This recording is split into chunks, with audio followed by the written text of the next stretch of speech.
Good afternoon, everyone. Welcome to the May webinar for the MERLIN research project, a European Union research project. We are quite lucky today to have Leonard Sandin, the Deputy Research Director of the Norwegian Institute for Nature Research. His office is in Oslo.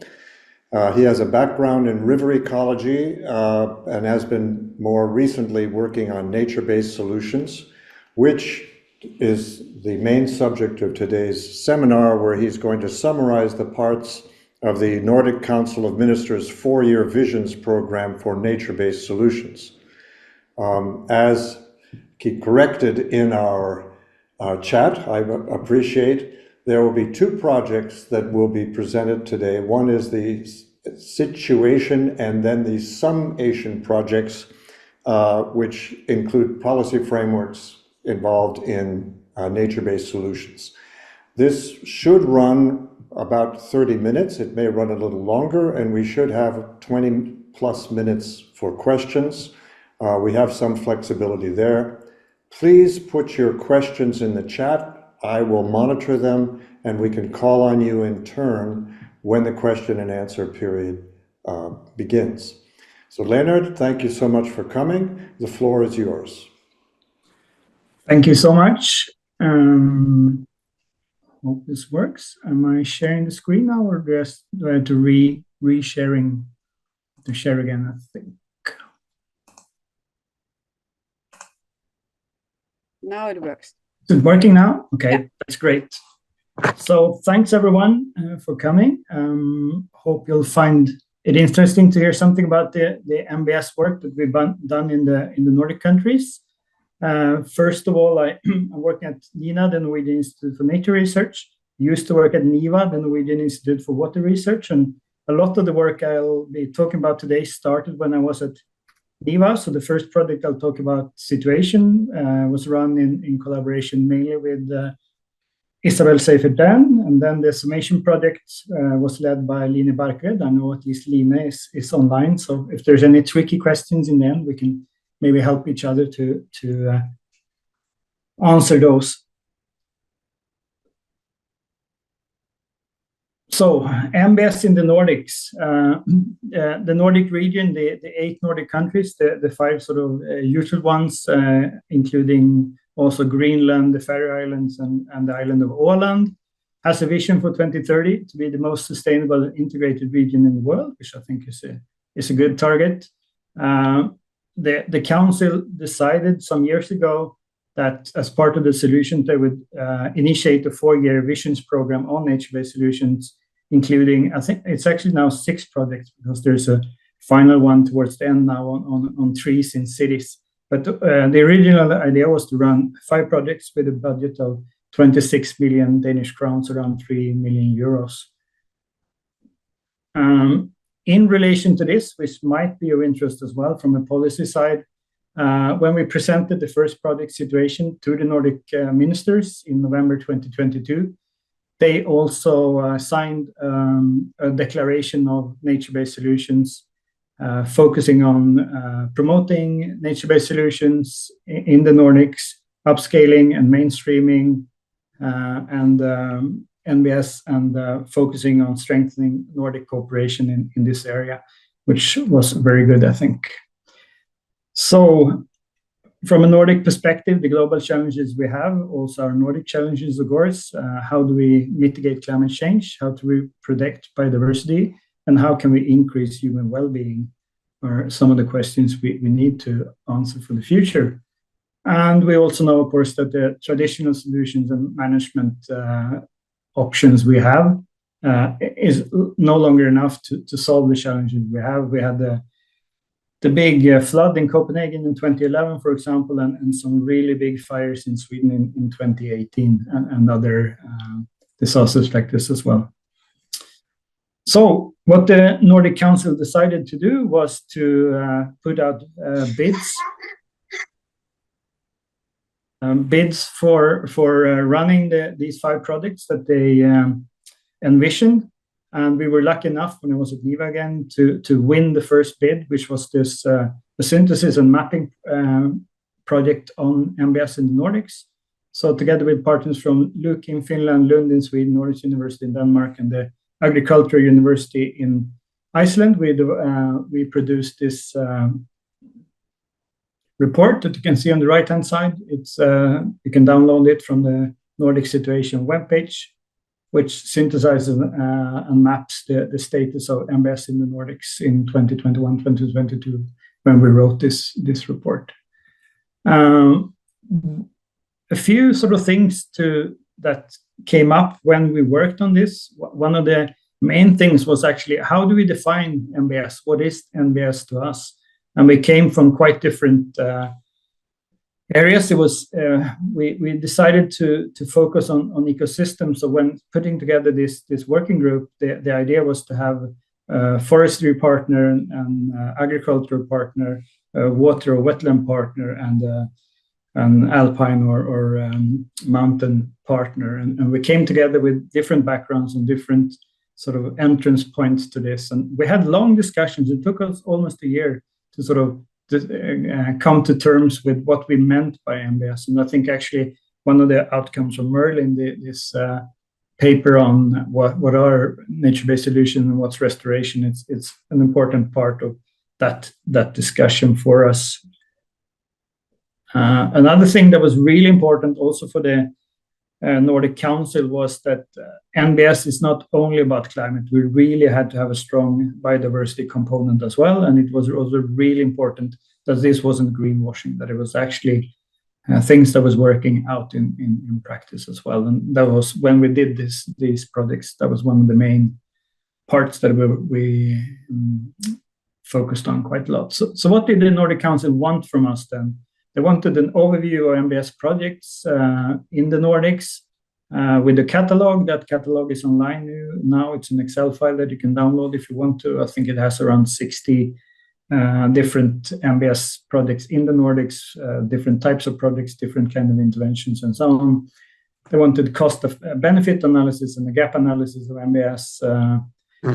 We should gather information on regulatory requirements, financing, and so on in the Nordics. And then summarize and share these experiences, including barriers and advice from the Nordics. I'll come back to a bit what that is and what we came up with. So one of the first thing we did was to go through the literature, both the scientific literature and the gray literature, and this was done, as you can see, early 2022, so we should probably update it. But as you can see, there's the term sort of exploded in 2018, 2019, and became quite important, influential there, both in the science part and in the gray literature part. But it's also quite clear that it differs a lot between the countries. If you see the dark blue and the sort of grayish brown, which is Sweden and Norway, there's much more mention in the literature in these countries compared to the other Nordic countries on NBS. It's also quite clear that there's a few areas that are really in focus here: climate adaptation, mitigation, biodiversity, and pollution reduction, really the main parts. Another thing that we looked at was, do we have the policies in place in the Nordics to upscale NBS? Quite interestingly, all countries do have policies supporting NBS, but it's not always clear that it is NBS, and they often use other terms like blue-green solutions, for example.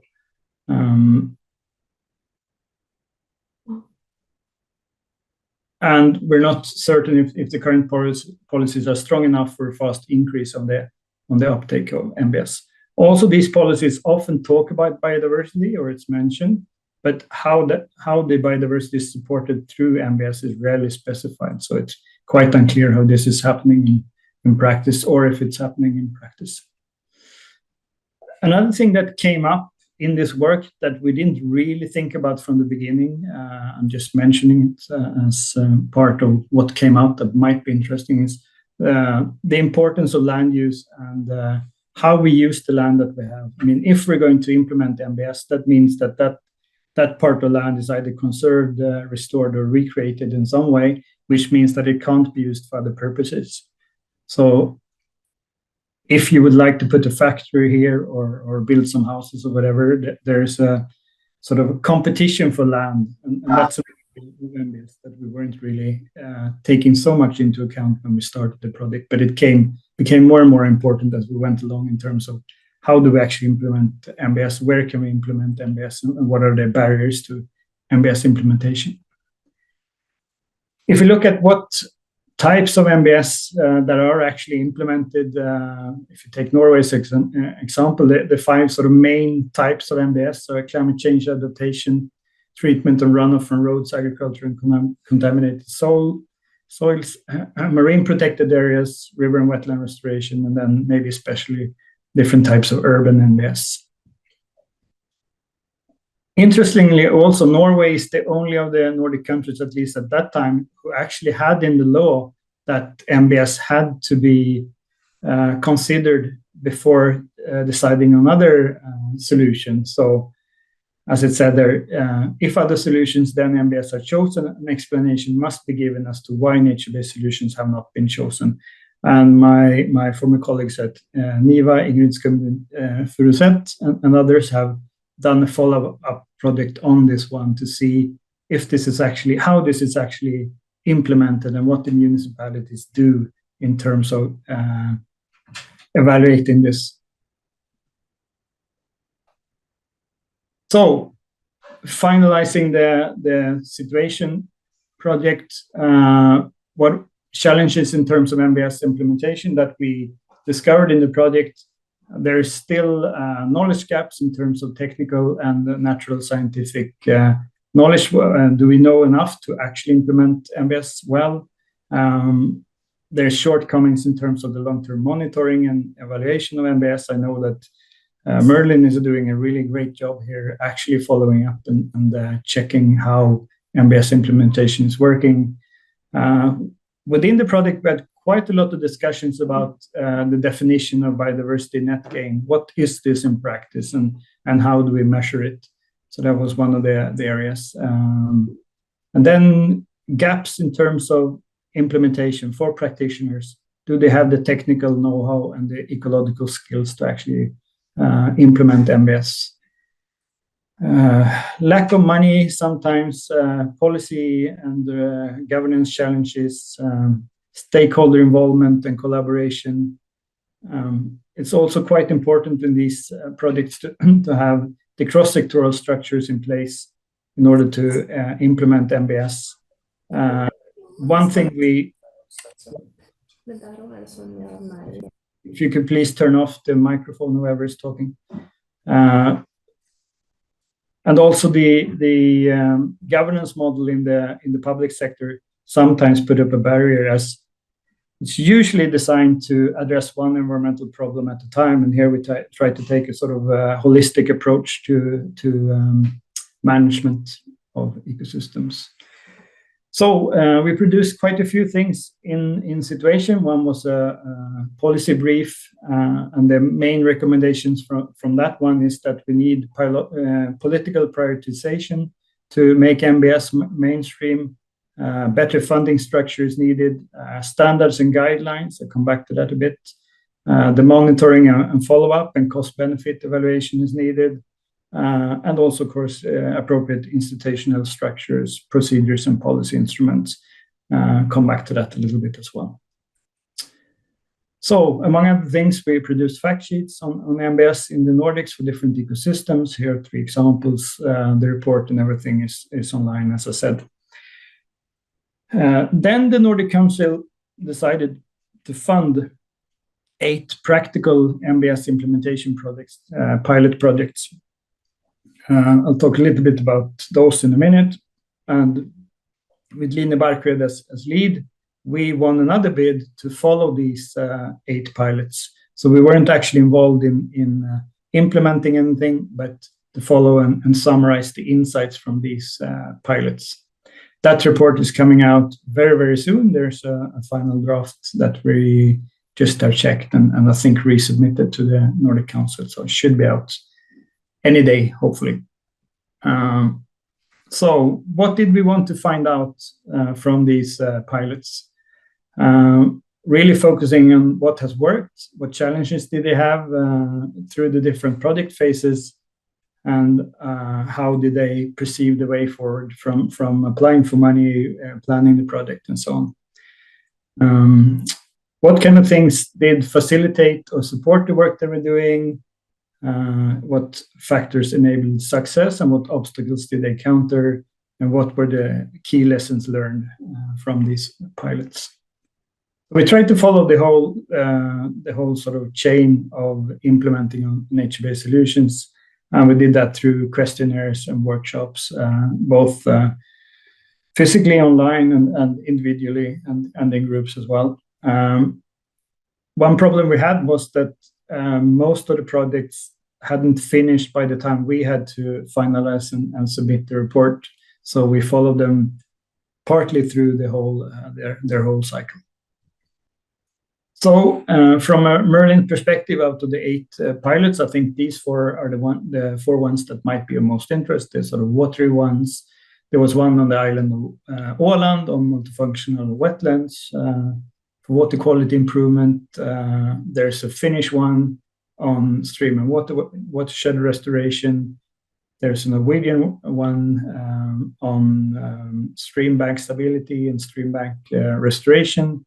And there's a Swedish one on a constructed floating wetland in the Baltic Sea. So just to shortly summarize what came out of this, or our summary of these pilots and our insights from them, I think we have 6 points here. First one is supporting and enabling environment and leadership. It's really important that the product leaders in these individual projects played a really instrumental role in making these come to life and actually become projects and be implemented in different ways. Planning, of course, is an important component to be able to execute these projects effectively. And involvement and collaboration with various stakeholders, citizens, and landowners, key part, coming back to landowners as being, and planning of the use of land as being one of the sort of main outputs of the whole program, being important factors. Also, of course, interdisciplinarity and multifunctional solutions. You need expertise in different disciplines, types of knowledge, and different types of roles to achieve the multifunctionality that you want to get out of the NBS. Monitoring the effects of NBS after the pilots are finalized. And here again, funding is an important part. This will often require additional funding and isn't usually included in the funding of the actual implementation. And then financing. All these 8 pilots, they all said that without extra funding from the Nordic Council, these projects haven't been carried through. So what are the main sort of challenges and barriers that came up in the interviews with these pilot projects and their project owners? For example, doing things for the first time, and for many of these, they hadn't done it before. A few were really seasoned and experienced. For example, the one running the Finnish wetland restoration, that was his full-time job. He did a lot of that, had done it for a long time, and he knew everything, every nut and bolt of how to do that and how to involve people, how to recruit people, and so on. Whereas for some of the other, it was the first time that they went into this area at all. So it takes more time than expected. So time is an important factor here. It's also been quite clear that and challenging for the pilot owners to balance different stakeholder needs and interests in this. Also finding the appropriate competence and knowledge, everything from application processes to people sitting in the diggers out in the field. We have the competence and the knowledge to do that. And it's also been very clear that these pilots are strongly dependent on very committed individuals. So it hasn't been at least for these projects, they haven't been institutionalized. The knowledge isn't institutionalized. It's sitting with specific people that are hired, maybe on a project basis to do this.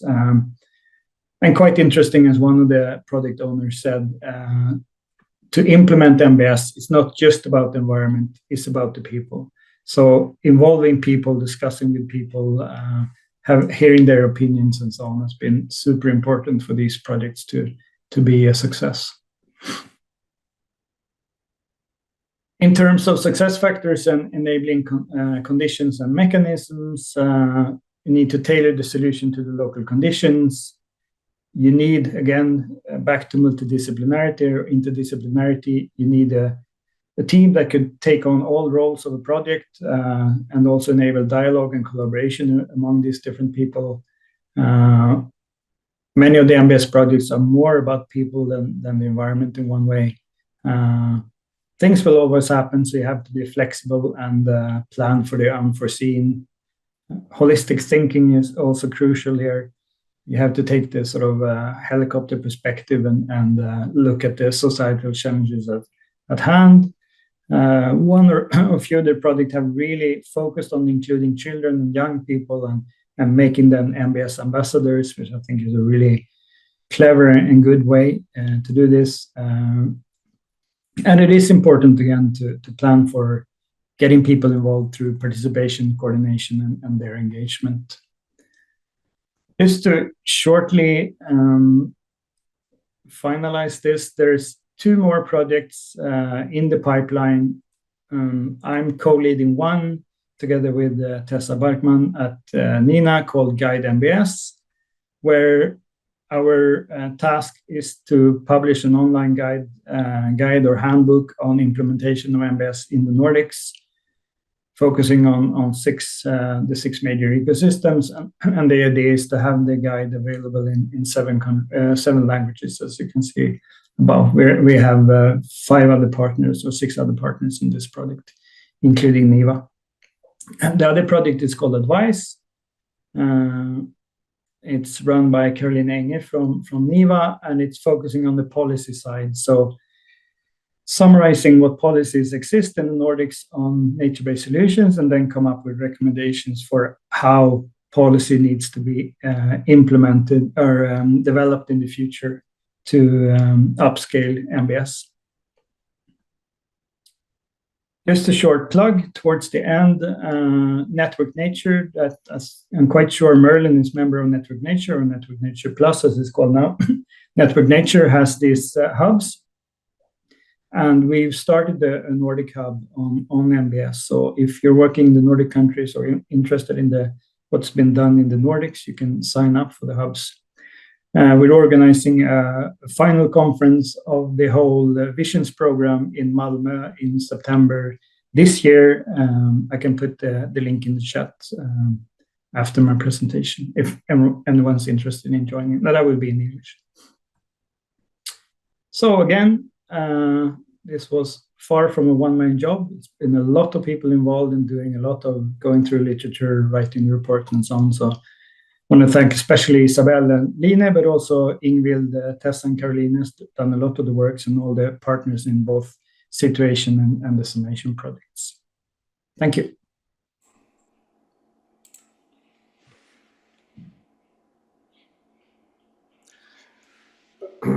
Thank you very much, Leonard, for a very clear and miraculously on time presentation. That's very rare. Anyway, that gives us plenty of time for questions. And we have so far 2 questions, but at any time now, please, if you have another question, you can put it in the chat or raise your hand. We'll try to recognize you. The first question comes from Vivian Cavalcanti. Can you talk more about the setup or format of the private funding for these pilot projects? How did it work? Maybe it wasn't clear. It wasn't private funding. It was funded through the Nordic Council of Ministers. It was basically the countries that put in the money for the whole program, these 26 million Danish crowns. And part of that was actually to run the pilot. So the idea from the council was to first figure out, synthesize and map what's been done in Nordics, then run the pilots, and in parallel with the pilots, also learn from them through the summation project that Line led. So they actually funded the actual implementation, these 8 ones in 7 of the countries in different types of ecosystems, and we follow them and try to learn what we could from them and to publish the report that is just coming out. And of course, that work would also feed into the guidance that we're writing, and partly as well, I think, to the policy work. So it was public funding, not private funding, at least partly, because some of these, for example, the Ålands Vatten, which is the water company of Åland, I think they had funding from other sources as well, but it was quite important. They all said that without this public funding from the Nordic Council, the projects wouldn't have happened. Hope that was clear. Thank you. From Josef Settele, the question is, given the obvious support for restoration among Nordic countries, what are the main reasons for countries like Finland or Sweden not to support the EU nature restoration law in Council? Oh, wow. Yeah, how much time do we have? I mean, the short answer from Sweden, I mean, I am Swedish, so the short answer from a Swedish perspective is that we have a right-wing government that doesn't care about nature, and they basically teamed up with, I mean, it's a disgrace. I think the Swedish government teamed up with Hungary to vote against the law. They cut the budget for nature management, taking care of national parks and so on, with 500 million Swedish crowns. So the only thing they're interested in, for some reason that no one can explain, I think, is wetland restoration. They put more and more money into wetland restoration, but they basically cut on everything else. For Finland, I don't know Finnish politics at all. So, sorry. We have a question just in from Piret Naukas. Many thanks for a great presentation. What did you learn most from the success of the community and stakeholder involvement in the Finnish project? Oh, that was quite specific. Line, maybe you can come in and help me here, if you're still there. I'm here. I don't know if you can hear me. Yes. Okay. Yeah. What was interesting about the Finnish case is maybe that was a case where there weren't too many landowners. The land was divided.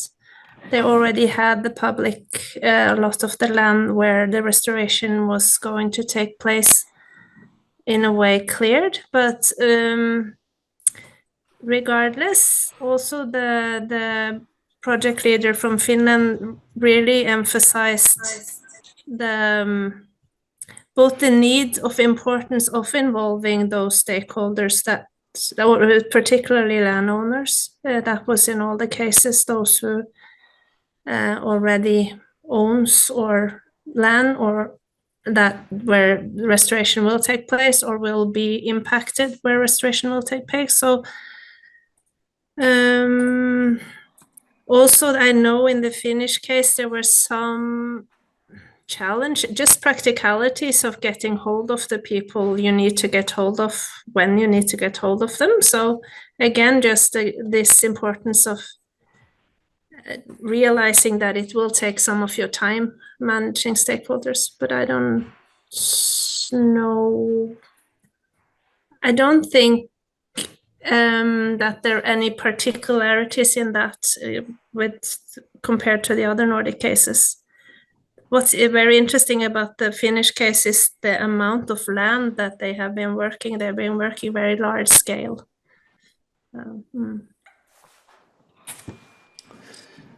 Thank you very much. We don't have, I see a question just came in from Daniel Herring.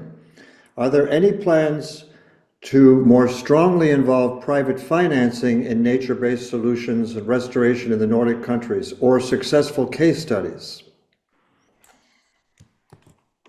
Yes, I can start. Maybe Lini can support me as well here. We see at NINA at least clearly a growing interest from the private sector in coming in and financing NBS, but I think it's still the sort of barrier here, as I see it, and what I hear from my colleagues is more sort of down to the ground and actually doing restoration, is that the private sector says, okay, we're interested, we want to get into this area, but first you have to show us that it's working. So it's really, they don't want to put the money on the table unless they are certain that what they're going to finance is going to work. And of course, it's quite difficult for us on one level, if you compare with sort of engineers in terms of calculating how much a certain management option or NBS will actually do in practice out there. I don't know, from a NIVA perspective, if you have something to add, Line.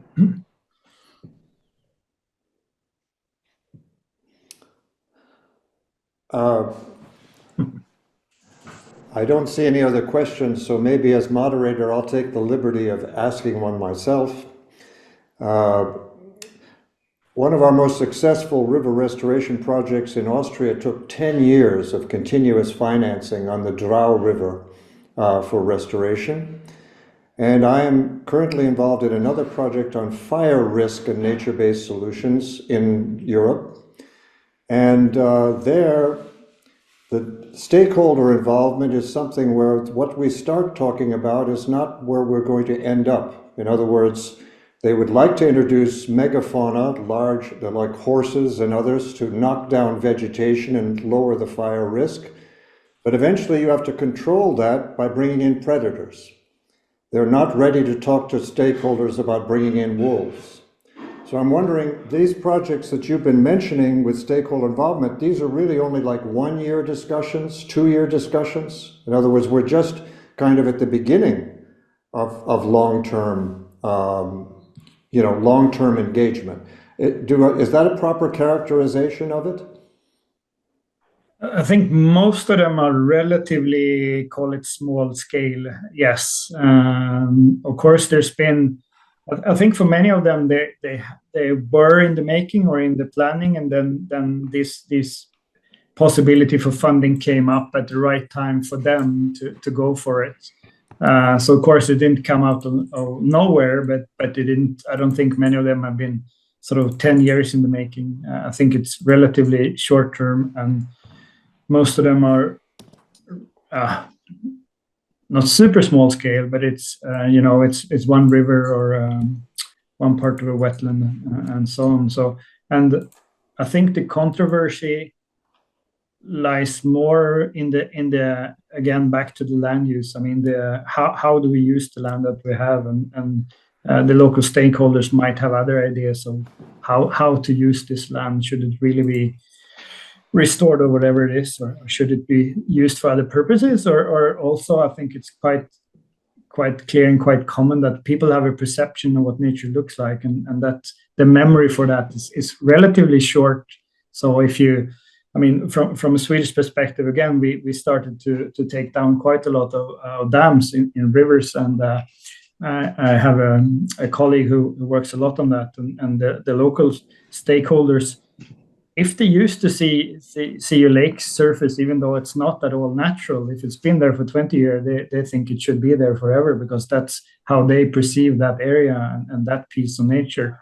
And if you say, but it used to be a river 30, 40, 50 years ago, I mean, it's too far back. They can't really see that. So I think in this case, it's not carnivores or any sort of big animals like that are the sort of problem in terms of what people want to use nature for, or how to implement it, I would say. Yeah, I did not mean that as a criticism in my question. No. I fully appreciate that, but it was sort of, no, we haven't had those kind of projects, are not among these. And just to be clear, we had nothing to do with the projects that were chosen. It was actually quite a challenge for us, because they're quite diverse, which is good in one way, but it's also quite difficult to summarize something that's as diverse and as artificial wetlands in the Baltic and large-scale planning of restoration in the Danish mainland. So we were sort of given, these are the 8 projects, please follow them and try to learn from them. Thank you. We just have a question in from Sebastian Burke. Do you have an evidence-based established that shows it works? I'm not super clear on what does it mean that if we actually did. We haven't done any evaluation in terms of if the NBS works. I mean, the synthesis and mapping project was on what's out there, what has been done, where are we, what are the sort of barriers and enablers in terms of the future. So we haven't done anything in these projects in terms of if it's working or not. For the pilots, we had sort of quite long discussions about how much do we sort of try to steer them or in some way get them to do things that we think are interesting or in terms of how we ask questions. So one thing we discussed, for example, is do we ask them about if they're doing or thinking of doing long-term monitoring, because in a way then we influence them in terms of them thinking, oh, maybe we should, even though they hadn't thought about it themselves. But we didn't do any actual evaluation of the results. That wasn't our job. Our job was to follow them and learn from them, not to. And that was quite clear from us as well. And one of the main things we told them, we're not here to evaluate you. We're here to learn from you, because there's a different thing. If we had gone in there and say, okay, the Nordic Council told us to evaluate how we're doing, how we then ask questions and how they do, then they answer, I think is quite different than if we go in and say, okay, we're going to learn as much as we can from what you've been doing. We hope you can be open and honest with us and what has worked and what has not worked. So there's a clear difference for us there in terms of what we said our mandate was and how we communicated that, if that makes sense. Thank you. At the moment, I do not see any other questions coming in. And so I would just simply like to thank you very much, and also Line, for a very clear presentation. Right now, we'd like to announce that the next webinar should be on the 3rd of June, and it will be organized by Connectology. The speaker is still to be announced. So you should basically follow the MERLIN website to see when that has been arranged. Yeah, it will be on mutual guarantees. So this is the topic. It's a financial issue then.